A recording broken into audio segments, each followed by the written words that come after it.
Welcome to the Legal Innovation Forum podcast series, Leading at the Intersection of Business and Law.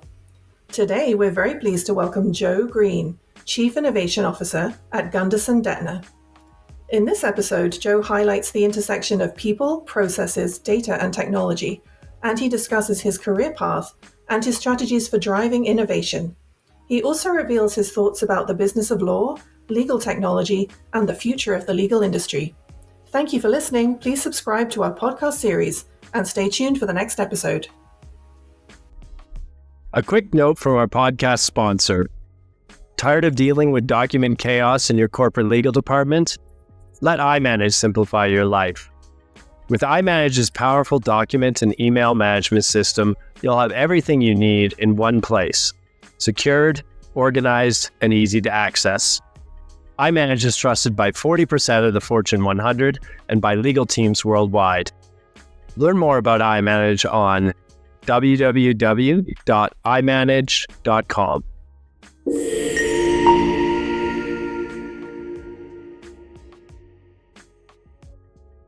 Welcome to the Legal Innovation Forum podcast. I'm Andrew Bowyer, the founder of the Legal Innovation Forum. Today, we're interviewing Joe Green, Chief Innovation Officer at Gunderson Dettmer. Based in New York, Joe leads the firm's innovation strategy with a focus on transforming its service delivery platform to provide a more modern experience for both internal and external stakeholders.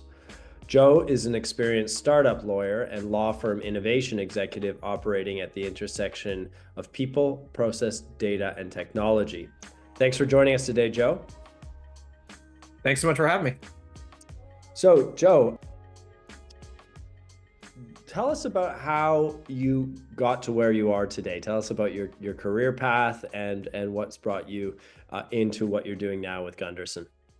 As with many people who end up in a role like this, it's been a long and winding path to get here. Definitely not where I thought I would end up when I got out of law school or was in my first legal job. So I started out of law school doing corporate transactional work at Simpson Thacher in New York, Wall Street type transactions. A few years into doing that, and after having some experience actually with pro bono work that ended up sort of unintentionally gravitating towards early stage, entrepreneurs, companies, tech, an opportunity that I thought I would have to move out to California to seize, opened up with Gunderson Dettmer's New York office. At the time, I think I was the 13th lawyer in the office. So it was a very small presence. It was sort of right at the beginning of the big kind of New York tech boom of the 2010s. And that's where I spent my mid and senior associate years practicing as a startup venture capital lawyer at Gunderson. And then another sort of kind of call out of the blue from a recruiter that I happened to take, led me in a very different direction. Again, one that I wasn't expecting. An opportunity opened up at Thomson Reuters in their practical law business. They were looking for a subject matter expert to write content for practical law about how to be a startup lawyer. They didn't have anyone writing about startup law. And I had an interest in legal technology. I had an interest in writing and academia and was sort of trying to figure all of that out. And so I thought it was a good next step. And so I took that plunge. Going into legal publishing was not a typical move from where I was. As the head of my office made clear, he was a little bit taken aback. He didn't exactly know what to say. It wasn't the usual conversation. But that actually ended up opening up a whole new world for me. Being at Thomson Reuters, it's such a big player in the legal industry. I got a real kind of 30,000 foot view of the industry, the role that technology plays in it, the competitive landscape of all the different firms and the interaction between firms and legal departments. Big law, small law, really just, very interesting cross sections, kind of all across the legal industry. And it was there that I really kind of fell into the New York legal tech scene, which again was sort of right at the beginning of kind of a boom. And that ultimately, 4.5 years after coming to practical law, led me back to Gunderson when they were looking for someone to help them think about what the future of the firm should look like and how to do things more efficiently, how to provide a more modern experience to clients. Those were all things that I had been thinking about and writing about and working on technology at Thomson Reuters to do that, for the whole industry. And so I came back right at the beginning of 2020, an auspicious time to change jobs, January. Right. So tell us a bit more about, I mean, you said you were the 13th lawyer at Gunderson back in the 2010s. How many lawyers are in the firm now? Gunderson, again, in broad strokes, known as a firm for tech companies and startups playing in that space and leading in that space. Tell us a little bit about what the firm looks like today. Sure. So I was the 13th lawyer in the New York office. The firm was a bit bigger than that, had I believe at the time 4 offices: Boston, San Diego, Silicon Valley, and New York. Now we have 11 offices, and including internationally, including Beijing and Singapore and Sao Paulo. We do, venture capital, growth equity, and represent, venture-backed companies all over the world. And we do more venture capital financings than any firm out there. We have about 400 lawyers, again, across 11 offices. And the New York office is much bigger than 13 lawyers, over 100 lawyers, Wow. compared to what it was when I started there. We could all fit around one conference table when I Yeah. started. So, still, a much bigger firm, but also a focused firm and differentiated from our kind of main, firms that we compete with, in that we're kind of exclusively focused on the innovation economy. Mhm. We don't have a litigation group. We don't have, kind of real estate groups and, other groups that, full service, firms that serve lots of different industries tend to have. We have the core things that the venture-backed startup and venture capital and growth equity investors need from kind of, cradle to grave, Right, kind of through the exit. right. Cradle to exit. Cradle to exit is the Not goal. cradle, Yes. hopefully, right? Yeah. Cradle to exit is the goal. Yes. So, so Joe, I mean, another broad kind of topic in relation to this is what do you see happening in the tech market from 2010 or the 2010s, we'll say, when you were at Gunderson V1 to V2? How do you see that innovation economy, that tech economy evolving? I know, it's not like you Yeah. left it. You went and worked for a massive tech-enabled publisher who call themselves a tech company over a Yeah. publisher now, right? But and then specifically around the sort of legal vertical, what have you noticed too in contrast? Yeah. Yeah. So, I mean, when I was, I think, first coming into this space was around the time Mark Andreessen was saying software is eating the world. And practicing in New York as opposed to Silicon Valley, Yeah. the nature of the New York tech ecosystem was very much concentrated in the industries that New York had real strength in: finance, fintech, Mhm. advertising, ad tech, fashion. There were a whole bunch of the kind of industries when I was coming into this space that were really at the beginning of technology, changing business models, creating new ways, for those industries to operate. And kind of opening up all kinds of different avenues. And legal, frankly, was a laggard in that. Legal tech was not well loved when I started, kind of practicing in the venture space. And they're the big incumbent players, who had, kind of pretty big advantages. When I went to Thomson Reuters, I would say is around the time that legal tech really started kind of coming into its own, and that has just, accelerated incredibly dramatically in the time that I've been in this role, particularly with, generative AI coming online and, the dislocation of the pandemic changing the way that, people who were used to doing things a certain way all of a sudden had to start using technology. Zoom, perfect Yeah. example, but just kind of opening up the door to new ways of doing things. And now the last piece of the puzzle, which is capital, is really paying attention to the legal space, and to legal tech in particular, with the big AI boom that we're in the middle of.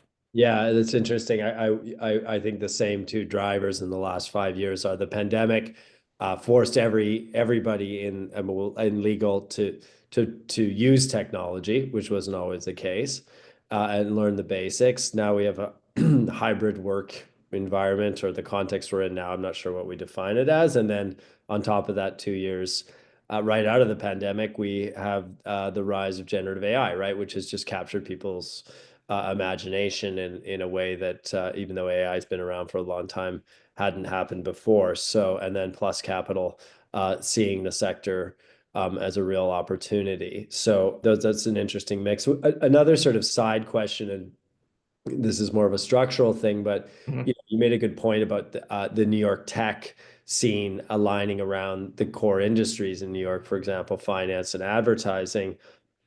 When it comes to legal tech, do you notice any distinction between what's happening, in the traditional, Bay Area legal tech environment versus what's happening in New York now? Yeah, I think it's a mix.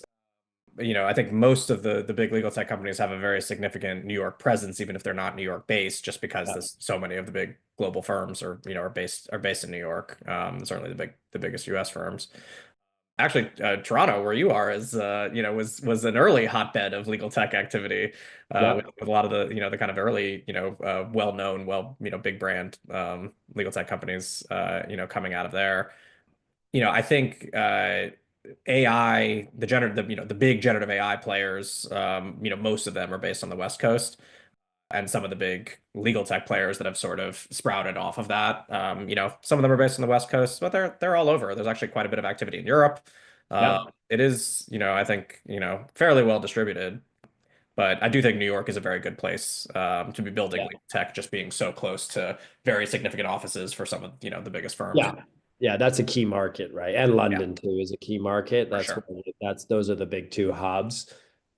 So in that regard, like it's interesting when you look at the sector too, this sort of rise of visibility or thinking about legal innovation or structuring it, particularly around legal operations. If you look at Clock, that came out of people who were in-house in the tech community in the Bay Yeah, Area, right? That was how it was conceived. So it had that kind of that was one of the key drivers of it. But I think those are not necessarily legal tech companies, but just lawyers in tech companies. But yeah, you do see that distribution, right? But it ultimately comes back to the commercial centers, right? They need to have a yeah. presence there. And as you noted, Toronto's has some really interesting success stories that have really succeeded. So tell us a little bit about the sort of fundamental goals of your strategy for innovation at Gunderson these days. Like what are you, how big is your team? What kind of people are on your team? Yeah. And what is your strategy, as it relates to the firm's broader business strategy? Sure. So we started very small. When I came back to the firm in 2020, there were about three people who were focusing on KM technology, kind of non-core IT technology, and what we would kind of call today innovation. And because I think of the pandemic, and then in our space in particular in tech, just a massive massive boom in 2021 and the first half of 2022, really led to, once we sort of got here and were able to show, here are some of the things that we can do with just a few people that, when you have people focused on this, historically Gunderson had mostly, relied on its practicing lawyers, to do a lot of the kinds of things that we were trying to do. And seeing what you can do with more dedicated team, we were able to kind of go right into that upswing in activity, and grow the team quite significantly, pretty quickly. We grew from about 3 to 30 in just a couple of years. And a lot of different types of folks, and different types of capabilities in that team. So we have innovation attorneys who do knowledge management and innovation and kind of adoption within their various practice groups. All of them practice for a significant amount of time and are sort of like the liaison to their practice group, both helping to evangelize the things that the kind of central firm innovation function is doing, but also to provide feedback and kind of filter all of that back in to make the things that we're doing as responsive to the needs of the kind of lawyers in the various practice groups. We have a number of different kinds of technologists. We have some full stack developers, data engineers. Our enterprise data initiatives and operations have grown out of our team. we also have, a whole bunch of folks who do a lot of the, very, heavy kind of, configuring and administering of various third-party tech platforms, collaboration platforms, document automation platforms, other kinds of workflow platforms.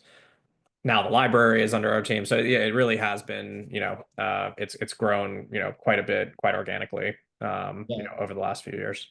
Yeah, and it must be interesting too, a little bit in reference to what I was saying before. It's interesting that legal operations, that sort of concept in its current form, came out of the tech community because tech companies operate in a very, specific way, right? Yeah. And so, we want to be, we're a tech company. We need to be, our legal departments need to be equally as tech enabled and focused on efficiency, et cetera. Well, So they as have lots of engineers too, right? I mean, they well, a lot of those early, kind of players in the big tech companies, their legal departments actually have homegrown legal tech solutions that that's right. that their Yeah, engineers built for them, right? that's right. Yeah. So Yeah, that just like they're sort of like sort of living in that kind of mindset from the get-go. So it's yeah. interesting, it's expanded, and it's interesting to look how different sectors kind of absorb those ideas because they obviously have different, different dynamics within them. Your client base, again, VC funded tech startups usually Yeah. have a tech element to them right now. And I think Tech, life sciences. Yeah, absolutely. sure. So they're used to working in a certain way, and they would expect the same from their professional services providers, right? So you're like this innovation piece is probably a really, not just making the internal practice more efficient, but your client expectation level is here, and you want to be on the same, wavelength of them in terms of providing services. So tell and probably maybe a little bit difficult to impress at times, right? Because they're on the cutting edge. So they say, what's special about this? And another client in another sector may say, oh, this is amazing, right? So Yeah. tell me about that interaction between, Yeah. the distribution of the services to these very sophisticated people who are on the cutting edge of tech. That's your client base. Yeah, absolutely. I actually, while I was at Thomson Reuters, I wrote a book chapter squarely focused on this. It was called "Legal Tech and the Future of Startup Lawyering," kind of looking at firms like Gunderson as sort of being having to be on the leading edge of changes in the legal industry Mhm. because of the clientele, right? I mean, when you serve not a very tech savvy, tech enabled clientele, and we saw this with it did ended up working out, but companies like Atrium, Yeah, right? So I mean, like their huge demand for a more modern experience from people who are building technology, and it's not just that their expectations are different and maybe higher or different, in terms of what they how they want to interact with service providers. It's also that they're willing to try things. yeah, They want technology. They don't have the same, kind of they function quite differently than like highly regulated industries like banking or insurance or whatever else in terms of kind of like their risk posture and their understanding of where the risks actually come from when building technology. I mean, these are all many of them are companies that are building cloud-based SaaS platforms, so they understand how that works and that's what they want. So we found that both in order to kind of impress and delight our clients, this is a necessity, and also that they're eager to be beta testers for us and try new things and understand the software development process in a way that maybe firms who have a different type of clientele may be real reticent to roll something out that's not 100% what everything that they hope and dream it could be, and that's hard to do, right? I mean that's hard to do with software. yeah, no, absolutely, and that's really interesting. It's almost like a zone, like a sort of startup zone to test out ideas with willing participants to Yeah. help evolve your product offering too, right? Your platform as well, which probably leads to some very interesting outcomes. So Our lawyers also have self-selected to a firm where they want to work with companies in this space. So they also tend to be more, at least, have some interest and openness to new technologies and that sort of thing. yeah, So yeah, there's a so number of kind of tailwinds for us there. yeah, that's very interesting. So the outcomes of the and I again, this is an assumption on my part, so correct me if I'm wrong. Probably a lot of your clients don't have large in-house legal departments or lawyers at all, That's right. but have a fairly decent understanding of sort of navigating legal matters in various ways. So can you give me a little bit of insight on how that looks too in this context? Yeah, so our relationship with our clients is very life cycle driven in a way that if you work with kind of big institutional clients that, your firm has had a relationship with for 150 years, it's very different. You know, our we start working with many startup founders before there is a company. We help them incorporate. And, when you're starting the relationship first with, with founders of a company, in many cases, they are not sophisticated in legal matters. This may be their first company that they're starting. They're a great engineer or a doctor or a scientist, but this is the first time that they're ever doing this. So that's a huge part of what we do is, kind of being that Sherpa, that trusted advisor to kind of lead them through that. But then our relationship evolves. Eventually, hopefully, they grow, they start scaling. They need to bring in new people. They bring in a general counsel or a VP of legal, a first attorney, in-house. And that person usually is drinking from a fire hose of all kinds of things, maybe things that they've never dealt with. They didn't realize they were also going to be head of HR and be, like all the other hats that they were going to have to wear. And maybe they only had a particular specialization as an attorney before they took this job, or they worked in a very different industry. And so, we have to help also the company navigate that transition and help support, the GCs and the legal team as they come in, help them build, help them scale a functional department.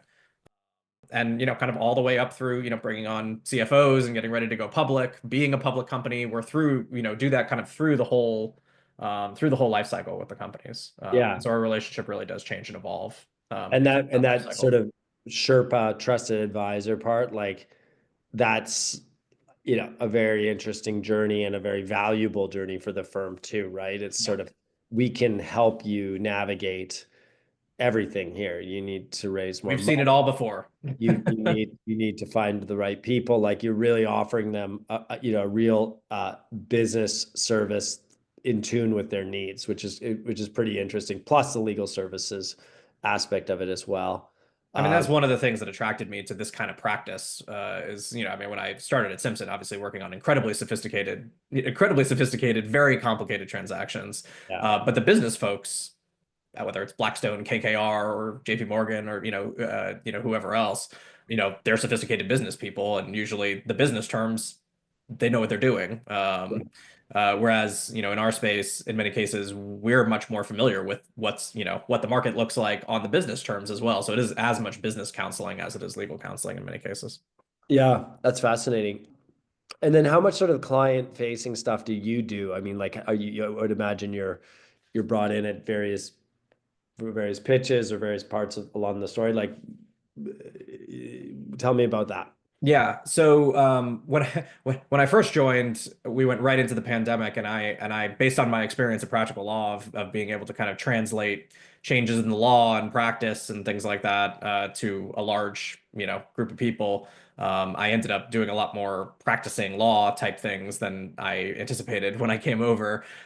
Every one of our startups and VCs sort of on a dime stopped and were wanting to know all about this SBA Paycheck Protection Program thing that the government was doing. And Uh, so, I kind of, I was advising boards and partners and kind of, doing a lot more legal work. yeah, But that was actually hugely helpful from a credibility building perspective and relationship building perspective internally. All of these sure. partners saw that I could talk to their clients, I could talk to them. I was an experienced lawyer, and that actually I think helped a lot in terms of trust, which is That's essential interesting. in this kind of role.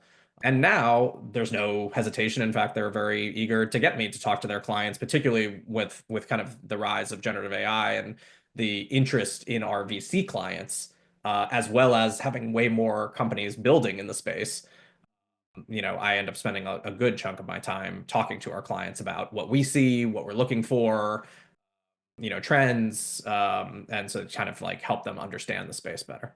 Yeah, and that's a great thing about any private practice firm is you do get, well, not any, but you do, if you have the right approach, you're quite omniscient in many ways. You really get to see the trends in real time, and if you can sort of somehow articulate them, that's extremely valuable information. Obviously, you have to be sensitive about how you articulate Yeah. that, but you really are on the cutting edge of what's happening on all aspects. So that's very valuable to I feedback. also learn from those conversations with our, whether it's, companies who are building, I learn if it's VCs and how they're thinking about the market and thinking about what to invest in. I learn from that as well. So it's kind of very mutually beneficial. Yeah. So generative AI, you have a platform, ChatGD. Yep. Two questions. One is, what do you see the impact of generative AI on the legal ecosystem in the next 2 to 5 years? If Hmm. you were to summarize it into two or three key outcomes that you are Yeah. anticipating, expecting, and then tell us what you're doing. I mean, Chat GD is obviously the embodiment of that internally. Yep. What does that do for the firm and for your clients? Sure. I'll start with the latter. I think that'll kind of tee up the bigger picture learnings or where I think we're headed. But in terms of what we've done in the space so far, so very, very early on, we built a generative AI tool for internal use that we rolled out to our whole firm in, I think, August of 2023. So pretty early days. And, in terms of, what functionality it had, it was ChatGPT, a secure ChatGPT that we were comfortable with our attorneys actually being able to use because it was running through our own infrastructure that we knew how the data was being secured. But that was just basic chat with a large language model. It was just like using ChatGPT. It wasn't trained on our documents. We didn't fine tune things. The one additional kind of element that it had that I think made it more reliable and that was not generally available at the time was retrieval augmented generation. So the ability to upload some documents and then effectively chat with the documents. And that, like I said, at the time that we launched it, it wasn't available through ChatGPT. So it was, other than some of the big, kind of players, Harvey, Casetext, CoCounsel, it wasn't really available at the time. And we did what we did for a couple of different reasons. One, it was sort of to see whether we could and what we would learn from the experience of actually trying to build something, admittedly something that we wasn't going to be as full featured as some of the products that, were being commercially launched, but certainly more cost effective. And then what we ended up doing when we were successful in building it was really framing it as a learning and exploration tool, not this is now how you practice law, or this is replacing whole swaths of your workflow in the way that you used to do things. And I think that was a really successful move for us because it changed the expectations of our end users. So many firms that I talked to were very focused on finding particular use cases that they could nail and that would work really, really well for. And it turned out the technology at the time, and frankly, even the technology now, that's not what it's great at. It's not great at being like repeatable right every time, right? Like that's very, very hard to get it, especially to the standards that a law firm, would expect it to do for complex, high value use cases. But it's great at doing a lot of things if you use it more flexibly. And Mm-hmm. so that's been our experience with it, is kind of using this tool to explore, to familiarize our lawyers and business professionals with what this tool does, what it doesn't do, what you can do with this technology. And now we're at the phase of taking those learnings and then trying to lower the bar, lower the barrier to entry for the folks who weren't early adopters, who didn't dive into figuring out how to write great prompts and iterating on, kind of how to get good results from LLMs. And so now we're really looking to kind of productionize some of the use cases that we've seen folks gravitate towards, as we keep tabs on a whole bunch of other use cases that where the market is still evolving, still developing. New tools are coming online all the time. We're kind of looking at a bunch of them, piloting the ones that seem most promising, and sort of seeing when we think it's really solving a problem at a price that we think makes sense, and that we think is worth kind of rolling out internally. And we're already kind of in the process of doing that on a number of fronts. Okay. And what do you see as the bigger impact on, let's say, the big law ecosystem, or the Yeah. B2B law is how I characterize it? What do you see that impact of in the next 2 to 3 years? Is this going to fundamentally change how law firms operate commercially, what their clients are expecting, how firms are structured in terms of Yeah. talent and all of those elements? I think to some degree it'll be a function of this enabling technology, like how much better, how many more complex problems is this technology able to solve in like a true kind of production, it really does work kind of way. And that's the big X factor in my mind. I have no doubt that for so much of the work that goes on in law firms that are very necessary, but that clients don't particularly value. They don't think it's worth the price that they're paying.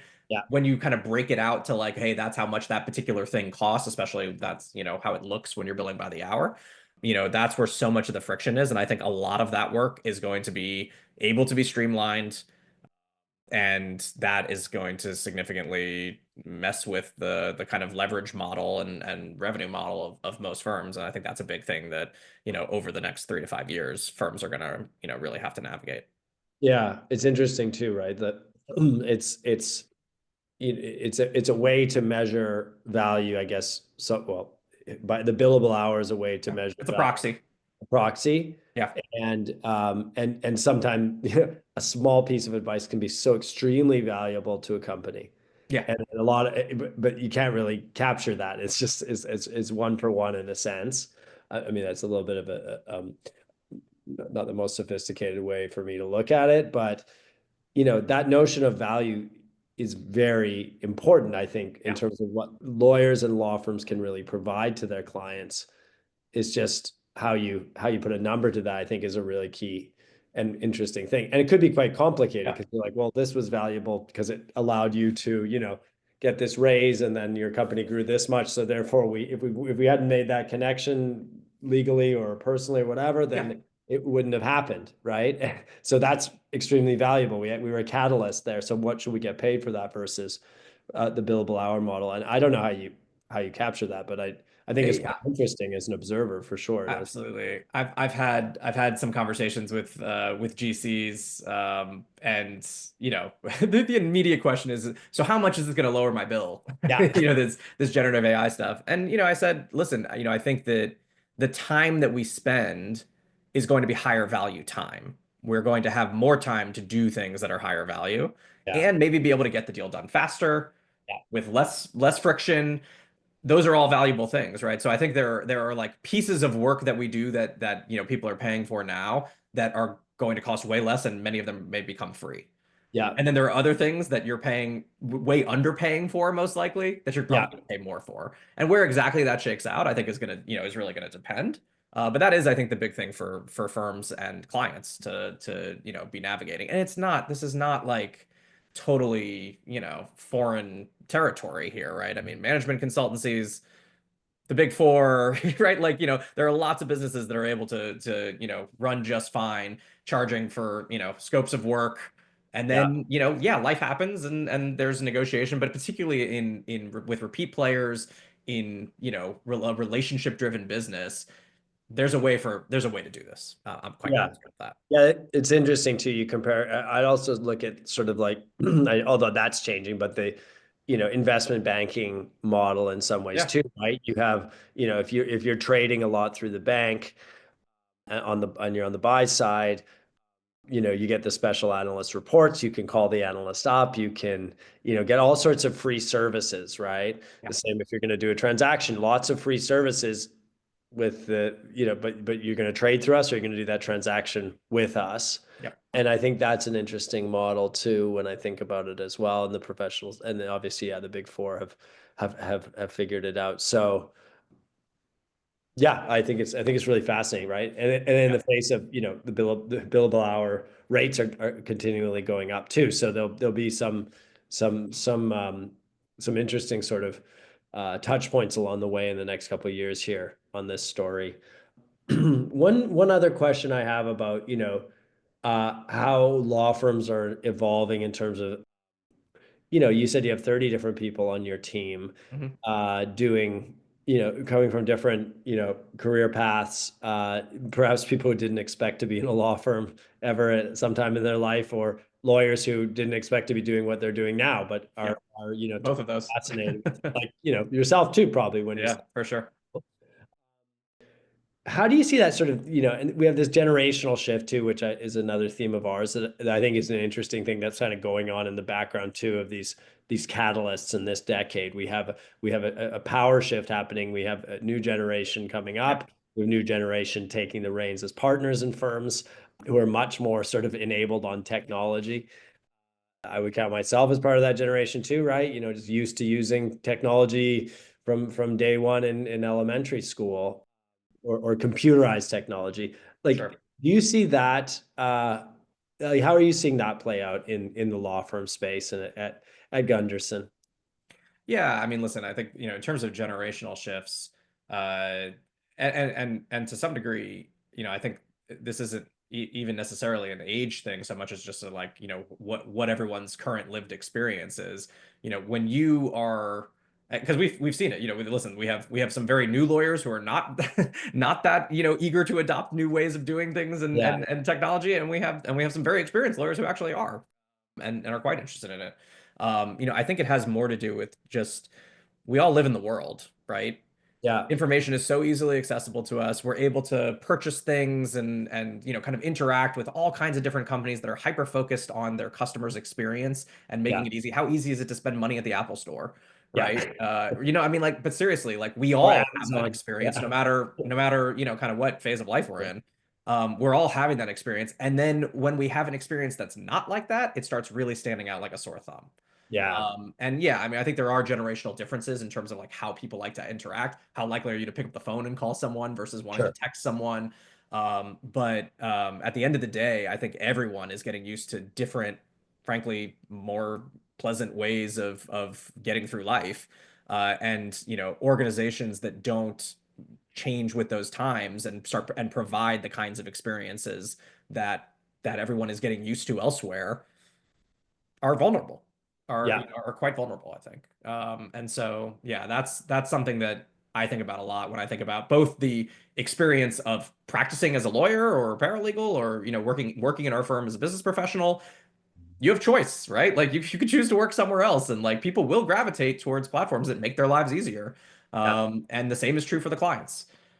The interesting thing right now is that, in terms of kind of like the split, the kind of the folks on the practicing service delivery side, and then, folks who have kind of more historically been on the business services side, there's just a lot more in the middle and a lot more of kind of like using the systems that we're building and the technology and the tools to really not only facilitate how the, people who are delivering the services are doing it, but also intermediating their relationship with the clients using technology in between to make that whole experience feel more modern and more pleasant, and yeah. just frictionless.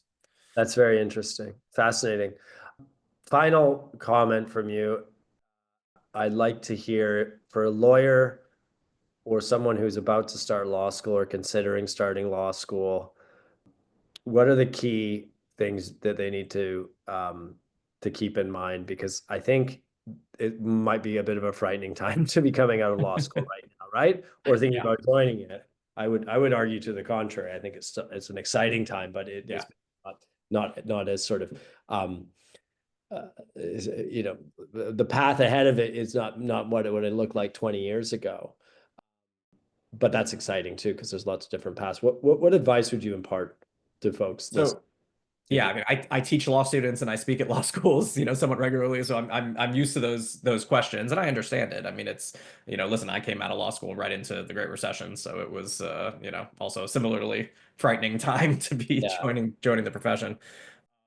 If you are going to law school, in law school, going to work, at a firm, thinking about how to navigate this, I think there are sort of two approaches, and they're not mutually exclusive. You can do both. But one, being really open to experience and thinking about doing things differently, I think is really important. The ability to be on the builder side or like looking at better ways of doing things and then figuring out how to make that happen, building these kinds of systems. I think that's going to be one path to success in this industry.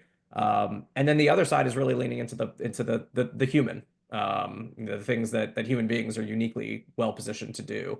At the end of the day, when something is high stakes and you haven't done it before, we're social creatures. You want to know what somebody else who's done it before thinks, yeah, even if you can get the answer from ChatGPT very easily. sure. And so I think that leaning into those, kind of the EQ, the kind of relationship management, that side of things, and then the kind of technology and systems building and process engineering, those are the two areas. And people may kind of gravitate towards one more than the other, but I think those are the two things that you want to try to get good at and get Yeah, experience with yeah, and to ideally really both. thrive. Ideally, be good at both, and If interested you in can both. be, it's great. Yeah. Then you'll be a super lawyer. Yeah, no, I think it's really interesting. I mean, the other thing too is that you have you just have this multiplication of risks that if you're advising companies, you're working a company, that you have to consider. I think in the last 5 years, we're living in an amazing era of all kinds of risks that we didn't expect at 2025. Yeah. Like when we started in 2020, January, when you started your new job, none of us expected the pandemic, but different world for sure. Sorts of other things. So, lawyers and that skill set and that experience set for organizations, helping organizations navigate complexity, uncertainty, managing risk is actually more important than ever and more valuable than ever. So I'm bullish on the future of lawyers and law firms, frankly. There's a lot to navigate, a lot of change is coming. The things that we spend our days doing, and this I always tell the students, when I started practicing law, a huge chunk of my day was spent doing stuff I did not go to law school for. It was not fun. I would do anything not to have to do it again. And if you can avoid that, that's great. Cherry on top. If I could have all those days and hours and take all that drudgery away. My late 20s and 30s, then yeah. So that's a way to may not be so bad. May not be so bad. Well, thanks, Joe. Excellent to talk to you. Great to check in. Exciting things you're doing, and congrats on all your success at the firm. And looking forward to connecting again soon. Thanks for taking time to speak to us today. Thanks for having me on. It was great chatting.